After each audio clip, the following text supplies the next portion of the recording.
Shu kunlarda viloyatimizdagi iqtisodiyot obyektlari, kommunal soha va tegishli tashkilotlar kuz-qish mavsumini betalofat o'tkazish maqsadida mas'uliyatli mavsum bilan bog'liq ishlarni olib borishyapti.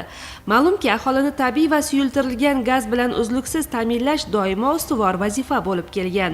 Ayni paytda Tayloq tumanida 50 ta mahalla fuqarolar yig'ini mavjud bo'lib, 10 ta mahallaga tabiiy gaz yetkazib berilayotgan bo'lsa, 40 ta mahalla ahli suyultirilgan gazdan foydalanishadi. Tuman aholisi zangori olov bilan ta'minlash maqsadida hududlarda 14 ta yuqori bosimli va 156 ta o'rta va kichik bosimli gaz taqsimlagichlar o'rnatilgan bo'lib, ularning barchasi mas'uliyatli mavsum oldidan profilaktika qilinib ta'mirlandi. Hudud gaz Samarqand filialining Tayloq tumani gaz ta'minoti bo'limi mutasaddilarining ta'kidlashicha, aholining suyultirilgan gazga bo'lgan ehtiyoji 431 tonnani tashkil etadi. Hozircha mutasaddilar o'z iste'molchilariga talab darajasida suyultirilgan gaz yetkazib berishyapti. Havo harorati sovishi bilan tizimda muammolar bo'lishi bashorat qilingan edi. O'lkamiz bo'ylab bir necha kun davomida yoqqan qor va havo haroratining pasayishi Tayloq tumanini ham chetlab o'tmadi. Shunday bo'lsa-da, tuman gaz ta'minot korxonasining xodimlari aholiga bir maromda suyultirilgan gaz yetkazib berishyapti. Ijodiy guruhimiz bilan ushbu tasvirlarni tumanning Do'stlik mahallasida iste'molchilarga suyultirilgan gaz yetkazib berilishi jarayonida tasvirga oldik.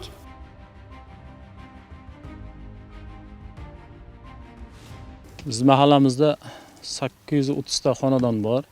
O'sha 830 ta xonadondan 38 ta xonadon tabiiy gaz bilan ta'minlangan. Qolganlari ballonli gaz bilan ta'minlanyapti.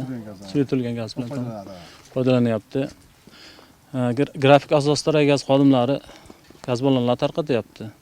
Bugun oxirgi mashin bilan shu bilan tugaydi biz mahalla nasib bo'lsa. Yangi yilda gaz bilan chiroyli kayfiyatda, a'lo kayfiyatda xalqimiz kutib olish tayyorgarlik ko'ryapti. Bizning mahallaning drayveri shu bog'dorchilik, sabzavotchilikka mo'ljallangan. Yaxshi kayfiyatda kutib olyapti yangi yilda nasib bo'lsa.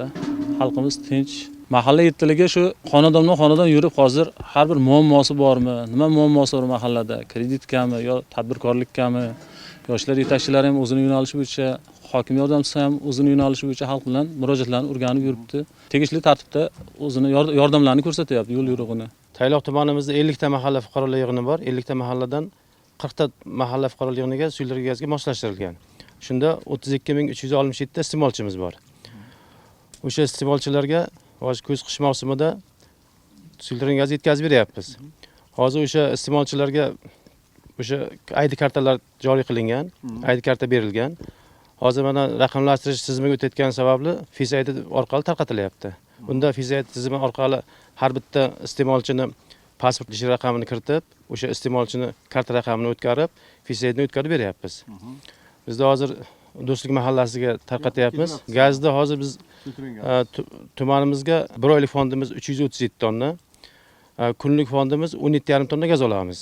Uni hozir Jonboy tumanidagi gaz quyish stansiyasidan olamiz, keyin Samarqand shahrida mana Kimyolar qo'rg'onidagi Samarqand Gnesdan olamiz. Shu yerdan olib kelamiz. Kuniga hozir kunlik fondimiz 17,5 tonna o'sha yetkazib beryapmiz hozir. Endi mana bu hozirgi mana ob-havo nimasiga qaramasdan, lekin kecha mana ertalab soat bolalarimiz soat 6-7 dan borib zapravkaga turadi, gaz olib kelib, mana tarqatyapmiz hozir. Bizda hozir 6 ta Isuzu avtomashinamiz bor. Keyin yordamga chakma mashinamiz olganmiz. Har bitta mashinamizda 110 tadan ballon bor. Chakma mashinamizda 160 ta ballon bor. O'shani orqada qolgan mahallalar bo'yicha o'shani yordamga olamiz uni ham. Ballonlar yaroqsiz bo'lsa, fuqarolardan olyapmiz, skladga yig'amiz uni. Masalan 20 ta 30 ta yig'amiz, o'sha skladda zaxiramizdan o'sha odamlarga ballon beryapmiz o'rniga. Almashtirib beramiz, uni zaxiraga olib turamiz, keyin uni yig'ib Ginesga topshiramiz, uni ismdan o'tmaganini nimaga topshiryapti uni. Do'stlik mahallasiga bugun 48-kuni bo'lgan bugun, lekin bugun tugadi o'zi. O'zi yoqdan berib keldik, hozir oxirgi nimasi sher. Tarqatyapti. Oxirgi nimasi bugun tugaydi beradi. Tarqatib olamiz ha. Keyingi yillarda tizimda aholiga berilayotgan tabiiy gaz bilan bog'liq isrofgarchiliklarning oldini olish maqsadida 3 bosqichli tizimda 2 bosqichga o'tilishi ta'minlanayapti. Amaldagi yilning o'tgan 11 oyi davomida soha xodimlari tomonidan aholi xonadonlariga 3140 dona zamonaviy gaz rostlagichlar o'rnatishdi.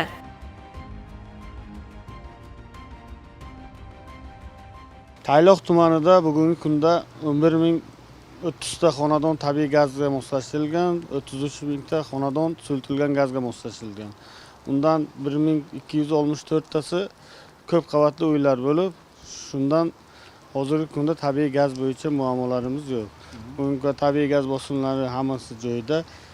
Suyultirilgan gaz bo'yicha mahallalarda fez aydi orqali suyultirilgan gaz tarqatyapti. Tabiiy gaz bo'yicha bugungi kunda 14 ta yuqori bosimli gaz GRP'miz taqsimlash qutimiz bor. Shundan hammasi qish mavsumida tayyor holda tayyorlangan. 69 ta past bosimli gaz taqsimlash qutilarimiz mukammal ta'mirdan chiqqan. Bugungi kunda hozirda Bog'zog'on mahallamizda 3100 metr yangi tarmoq tortib, eski tarmoqni obtaylagan, yangi GRP qurilgan. Navbahor mahallamizda 2500 metr yangi tarmoq tortib, GRP'larni mukammal ta'mirdan chiqarib, gaz bosimi bugungi kunda yaxshilandi. Tumanda bugungi kunda gaz prezidentimizning Vazirlar Mahkamasining 133-qaroriga asosan iqtisod qilish maqsadida 3140 ta 3 bosqichlidan 2 bosqichga o'tkazish maqsadida regulyator qo'yildi xonadonlarga. 32 ta ma'nan eskirgan gaz taqsimlash qutilarini obtaylab, hozirgi kunda yana bizlarni 2026-yil rejamizga qo'yilgan yana 7000 ta regulyator qo'yish rejalashtirilgan bugungi kunda. Buni foydasi o'sha yo'qotishlarni kamaytirish, oldini olish maqsadida shu regulyator moslamalarga o'tkaryapmiz. 4 ta avariya brigadamiz bor, kun-tun xizmatda 24/7 rejimda ishlayapti. 2 ta mashinamiz bor. Qish mavsumida zaxiralarimiz bor. Zaxirada turba qanaqadir favqulodda vaziyatlarga bo'lgan hodisalarga tayyor bizlar shunga qarab ehtiyot qismlar jihozlarimiz bor. Maqsadimiz shu muammo bo'lmaslik, sifatli qilib har bir xonadonga tabiiy gazni yetkazib berish, betalofat shu qishni o'tkazish maqsadimiz. Shunga o'zi kun-tun xizmatda xalqning xizmatiga yuribmiz.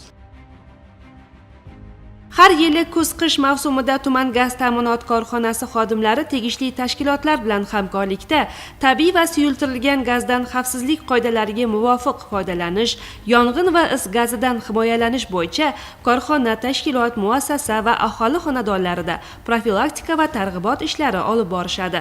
Bu esa hududda turli favqulodda vaziyatlarning oldini olish va aholini bu boradagi tajriba va bilimlarini oshirishga xizmat qilmoqda.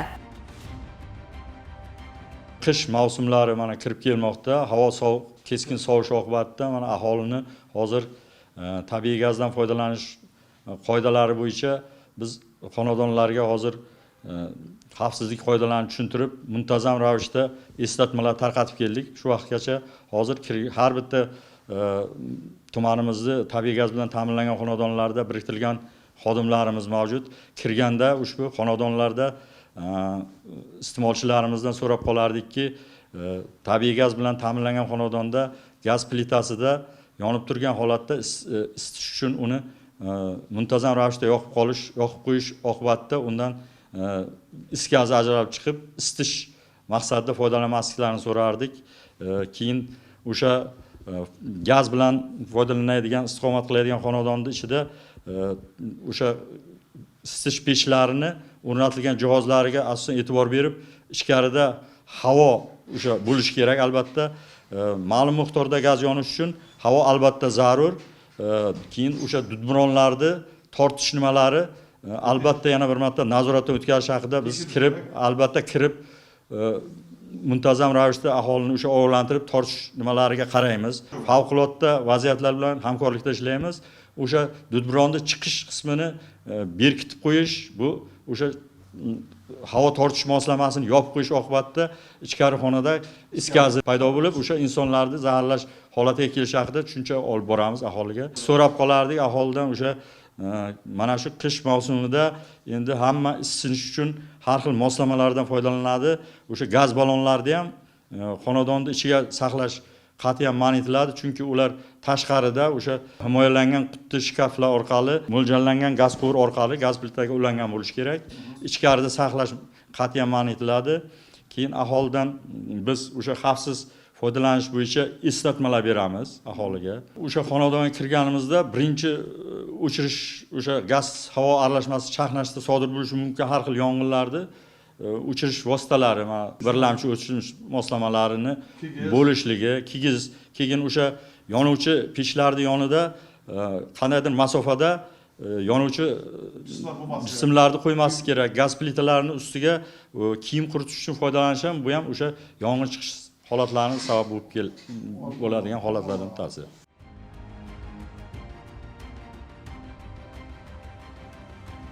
Umuman olganda Tayloq tuman gaz ta'minot korxonasi xodimlari qish mavsumi davomida aholi xonadonlariga o'z vaqtida tabiiy va suyultirilgan gaz yetkazib berishni maqsad qilishgan.